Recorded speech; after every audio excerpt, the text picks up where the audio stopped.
Right, hello. This is my genuine first look at this Mercedes Sprinter Riot van. So, first things first, the central locking works. That's often something that doesn't, so that's a good start. I've just drew it round, it's come off the recovery truck.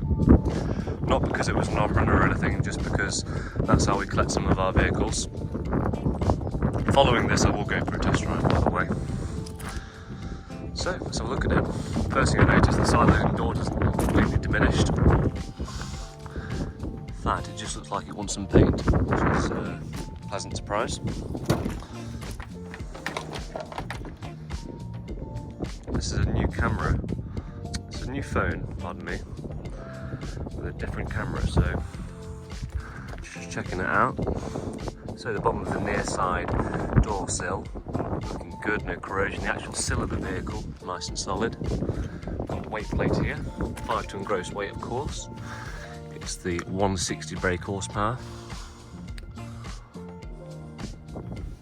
As you can see down there, Basto air conditioning. Oftentimes have Eberspatcher air conditioning systems, that's new as well. So, reasonably nice condition.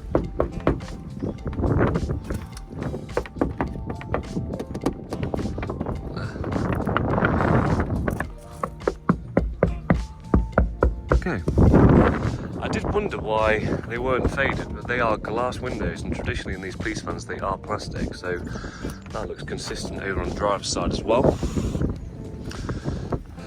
Additional locking methods here. Seats in nice condition.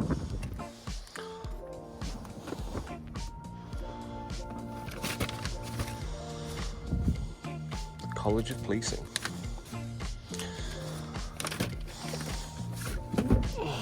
Right, so what we got? Looks like where the strobes and stuff have been chopped. This wiring loom here. This oftentimes goes to the diesel heater, the rear lights, extraction, etc. And that there would have been for the lights.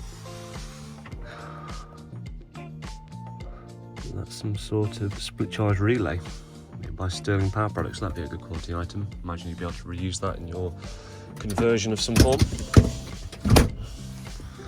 Right, fairly good start.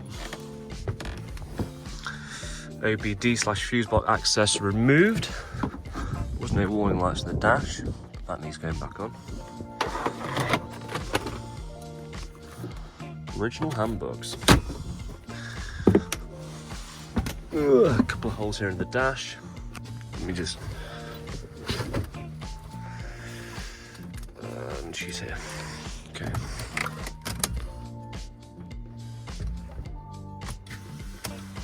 Hear that? That's the starter motor spinning and not engaging the flywheel. Probably didn't hear that. And it started up with good compression.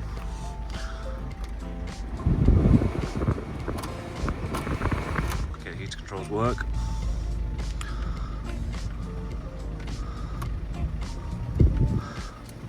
Not too familiar with these, but it just says phone.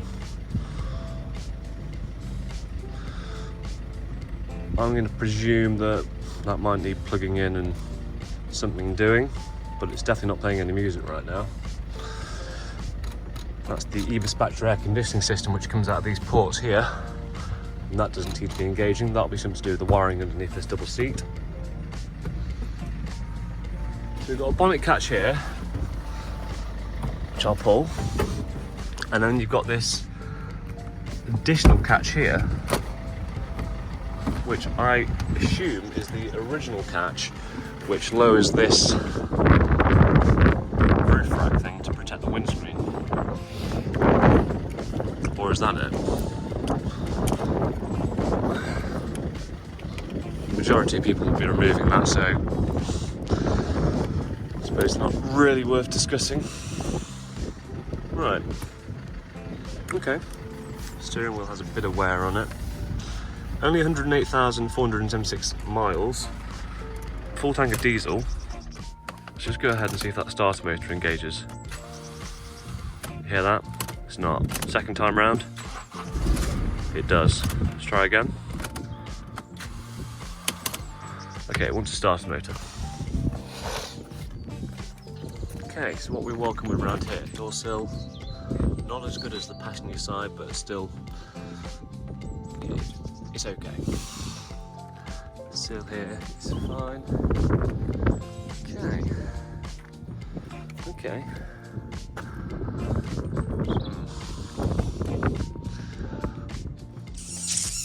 Right, let's take the key on. Yeah, a bit more.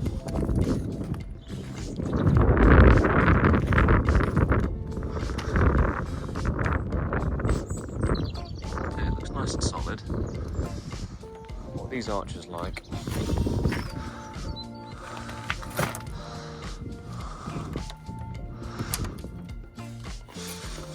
Okay, reasonably solid. Slightly perished here. Looks like the diesel leader's still installed. There's the piping for it. Spare wheel just there. Okay, it does look a reasonably solid Sprinter thus far.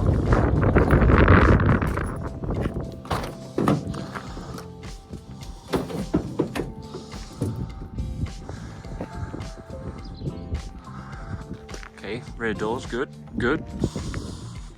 Of course, as always, missing the rear badge. Right, stepping into the back. Obviously, you can remove all this stuff here. Nice shelving. Webasto diesel leader control. The epispatcher was engaged all the way to 3 and that didn't engage, so yeah, that's definitely disconnected. Fan control, light control. There's your lights, there's your extraction fan, and there's your other extraction fan. Plastic windows in the back.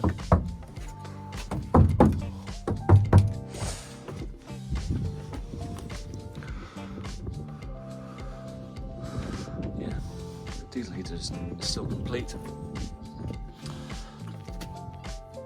Seats in the tracking on the floor, obviously easily removed, easily rearranged. Secondary tow bar, towing line. Let's just come out this side.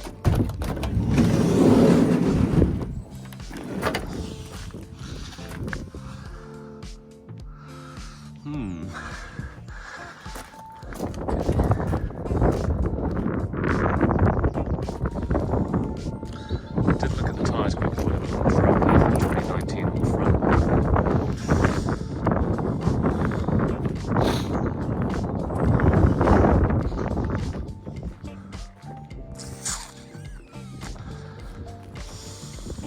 Definitely want some paintwork.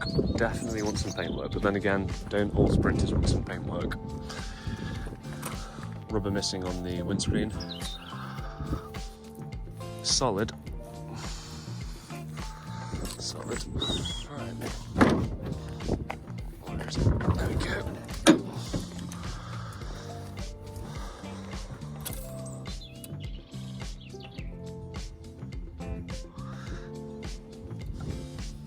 I'd change the oil. The air filter looks alright. But it's looking nice and dry, which is a good sign. Go ahead and start it up actually.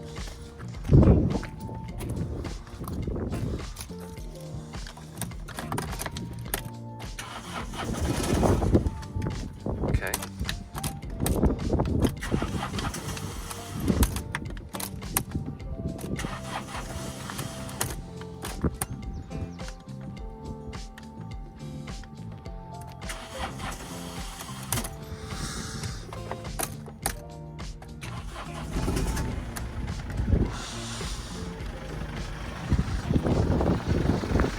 Starter motors aren't too difficult on these engines, and they're not particularly pricey either. Okay, so scuttle panel, nice and solid. Of course, one of the most requested things that I get is, there's the exhaust, that's the accelerator pedal.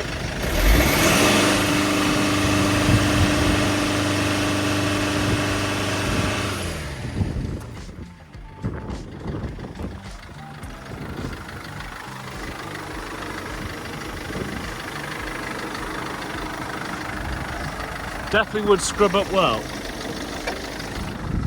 So, what conclusion have I come to on this vehicle? As always, I like these vehicles, they're good spec. I like a medium wheelbase with a high roof, especially with a twin wheel. You can only traditionally find those on police vans. Virtually all of them are rough on the bodywork, so that's a definite requirement when you buy these vans. It has fog lights too, that's nice. Good spec. It's got the EVAC air conditioning system. Once an electrical rewire to get everything working. Once again, not particularly complicated. It's solid in the right areas, and it would be a good vehicle for conversion. So I'm proud to put this on the website, and I look forward to hearing inquiries. So what it's like underneath.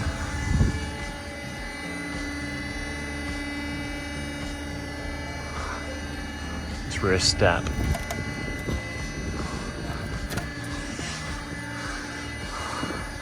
Obviously that's not integral, but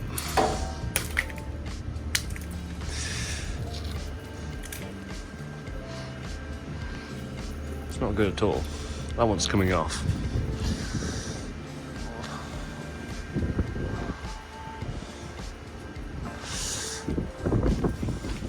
So, just checking out these sills. Looking pretty good. Check out the near side sill. Looking pretty good. Well, it's not rotten underneath. Diff looks nice and dry. That tyre looks reasonably new as well. Made in Turkey. Merhaba. And that's the 41st week of 2013, so that's 10 years old. Right. Look at the engine bay underneath. So the transmission's looking alright. It's dry.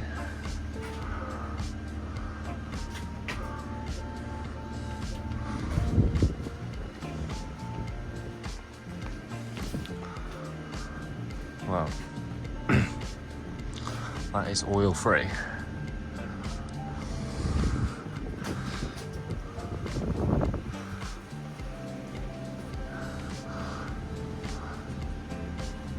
Looks like new multi-V belt. Yeah, I'm pretty impressed with this underneath.